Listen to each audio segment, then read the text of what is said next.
Bien-aimés de Dieu, je vous salue ce 5 janvier 2025, jour dominical où tout chrétien authentique est censé aller louer et adorer le Seigneur en assemblée. Le texte qui nous réunit est tiré du prophète Ésaïe, chapitre 60, les 6 premiers versets, où il est fait allusion à la gloire future de Jérusalem. Eh bien, le texte de l'évangile que nous avons l'habitude de méditer et les psaumes que nous avons l'habitude de prier ont déjà fait l'objet de méditation et de prière dans nos vidéos précédentes. Donc aujourd'hui, nous allons méditer sur la première lecture et la deuxième lecture. Alors, revenons à notre texte du prophète Ésaïe au chapitre 60. Nous avons dit que nous méditons les 6 premiers versets. Mais pour se faire une idée assez complète de la gloire future de Jérusalem, ici est de lire tout le chapitre 60. Ce chapitre comprend 4 strophes. Jérusalem, illuminée par l'apparition du Seigneur, attire à sa lumière tous les peuples. Ce que nous pouvons lire aux 3 premiers versets. Les nations viennent avec leurs richesses et lui ramènent ses enfants dispersés. Versets 4 à 9. Les païens bâtissent eux-mêmes et ornent magnifiquement Jérusalem. Versets 10 à 16. Enfin, nous avons la description de la sainteté et la splendeur de Sion restaurée. Les versets 17 à 22. Eh bien, à travers ce chapitre, nous avons le tableau le plus abouti qu'Ésaïe ait tracé de la gloire finale de Jérusalem. D'où notre méditation portera sur tout le chapitre, comme nous venons de le dire. Les paroles du prophète sont comme une réponse aux plaintes et accusations formulées dans le chapitre précédent, le chapitre 59, que vous pouvez rapidement lire. Tout ce que le peuple déplorait de ne pas avoir reçu, il semble le posséder maintenant. Il s'agit de la lumière, de la justice et la paix, l'abondance de tous les biens, le salut tout proche, la venue du Dieu rédempteur.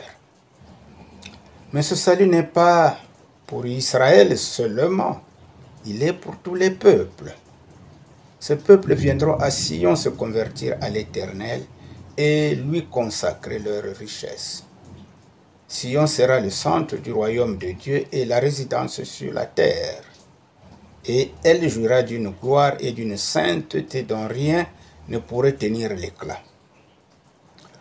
Au-delà des belles paroles de ce texte, il est difficile à nous lecteurs de discerner dans ce tableau que nous dépeint le prophète, bien sûr, ce qui est simple figure et ce qui doit être pris à la lettre. Ce qui est sûr, c'est que le royaume de Dieu devait d'abord s'établir dans le monde sous une forme purement spirituelle, par la prédication de l'évangile, bien sûr. Mais il ne l'est pas moins que ce règne est destiné à s'épanouir un jour dans une gloire extérieure dont nous ne pouvons nous faire une idée exacte, comme le règne de 1000 ans, le millénium, puis la nouvelle création. Donc le relèvement de Jérusalem et du peuple juif après la captivité de Babylone n'est évidemment qu'un premier et faible commencement et ne nous offre qu'un type très imparfait de cette restauration finale. L'établissement de l'Église et la christianisation progressive de l'humanité nous en rapprochent bien davantage. Cette œuvre qui a pour point de départ la première venue du Christ aboutira à la grande transformation dont son retour en gloire sera le signal. Tout cela est compris dans le tableau de l'avenir tracé par le prophète Ésaïe. Alors, ce merveilleux texte nous donne quand même de trouver des paroles d'application ou de nous faire une résolution. Eh bien, louer Dieu et vivre pour sa gloire doivent aller de pair dans notre vie d'enfant de Dieu.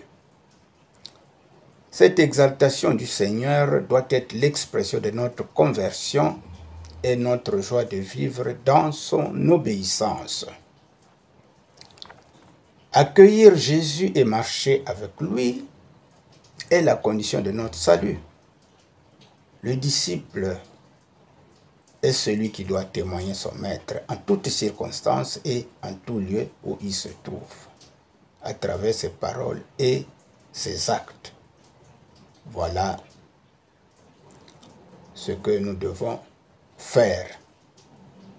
Nous devons témoigner Jésus-Christ en toutes circonstances et en tout lieu, par les paroles et surtout par les actes. Que Dieu vous bénisse. Amen.